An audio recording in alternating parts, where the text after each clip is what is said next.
Now, these are the guidelines in which you're talking about rewriting code. So this is when you'd either use Python. I would stick to the SQA okay, which is a reference language that you'll see in the actual exam paper. Okay, so there's a few examples how you make code more efficient. The first example is repetition. Now, if you're having to ask the same question over and over again, you can either have it down here. So this is basically you tallying up 5 numbers. Now, there is an algorithm called the running total that does that. Okay, what's happening here is you're essentially got your total, you're making it 0, you then ask for a number from the keyboard that adds it to total, and you keep on asking for a number and keep on adding it to the total. So it's asking for the number 5 times. So you've got the same line of code 5 times, you've got this line of code repeated 5 times. Okay, so it's not very efficient. Okay, so, and that's what this is all about, making it more efficient. Okay, so means you're using as fewest lines of code as you can, which basically means that you're taking up less memory and you're using less processor time. Okay, so what happens here is you've taken in 5 numbers, you're adding it together, you're then calculating average, get the total, divide it by 5. Okay, now if you're doing something over and over again, you're in a loop, so you can use something called a fixed loop.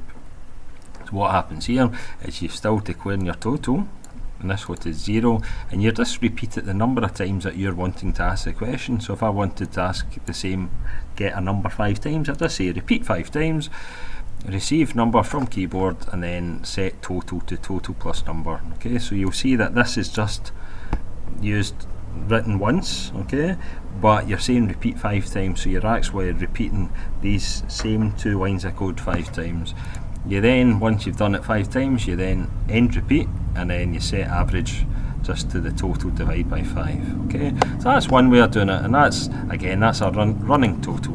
Okay, what you've got is something that's similar. You've got 1D array and you've got variables. Okay, so it's just a wee explanation. So 1D array allows the same variable name to be used to store a list similar to variable values. Okay, so what we've got here is we're adding 5 numbers together, we're then finding average and then displaying average. Okay, so you've got 5 variables, so you've got 5 lines of code, so that takes up 5 lines in the computer program, so that's taking up more memory than just 1 line of code. Okay, now how you can do this is each one's a variable. What we can do is if we use an array, you're basically got a section of memory, you give it the one name, and you just can identify whereabouts each part within the array is just by a number. So what this is doing is saying, right, we're going to name an array called number, and it's going to hold 5 different values. Okay, and we're going to say it's going to hold an array of integers because it's a 0, so it's just going to be whole numbers. So what happens here is from 0 to 4, so if you count 0, 1, 2, 3, 4, that's 5 times. So what we have is you receive your number index, okay, and I could probably say from keyboard, and then you take that number and you've saved it into the variable, sorry, the array at position 0, and then you've taken that value and saved it into total. When it then goes up to the loop next, index is 1, so it's equivalent to saying receive at position 1 from the keyboard. Okay, and then add that new value into the total. Index is 2, so that's equivalent to position 2. Add that to your total, you receive it again, position 3, you then receive it position 4. So you've got an array with 5 values. Each value you can identify using the index. It goes from 0, 1, 2, 3, 4. Okay,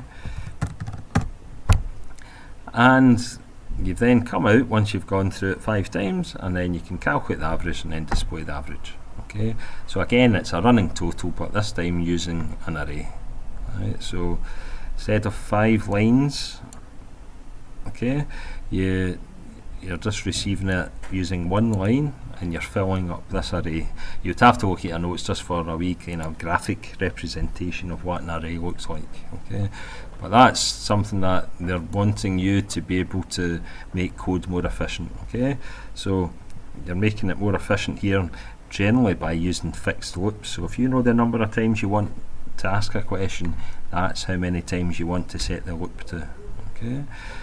Now there's another way of making it more efficient, and that's using if statements. Okay, so if you're having to take in a value from a keyboard or from the user, and then depending on the value you output a certain task, or you set a certain value to, for example, you're setting a grade to A, B, C or D. So what we've got here is it's asking you, well, what's your grade? Now here, if it's less than 50, you've got a D.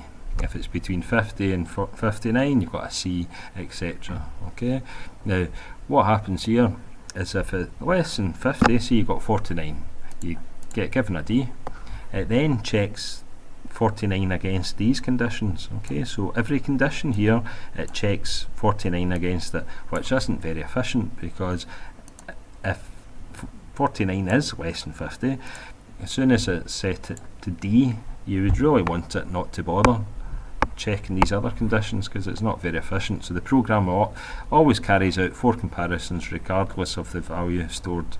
Okay, so that's what this essentially means, that if you've got 71, well, it compares it, that's not true, so it skips this, that's not true, it comes out, that's not true, so this is true. So that's why if it's 71, you would have to look at all 4 comparisons anyway, but if it was 49, you'd still be looking at all 4 comparisons.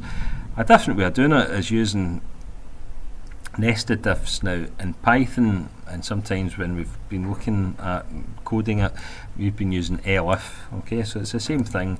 So what happens here is if you've got 49, it then sets grade to D, then it just jumps out. Okay, so we're using else if instead of doing an end if here. All the end ifs are at the end of the statements. Okay, so you've got 1, 2, 3 if statements, you have to have 1, 2, 3 end if statements. But this is good because the program carries out either 1, 2 or 3 comparisons depending on the value stored in mark. So if you're storing something that's like 40, it sets it to grade D, then it jumps out.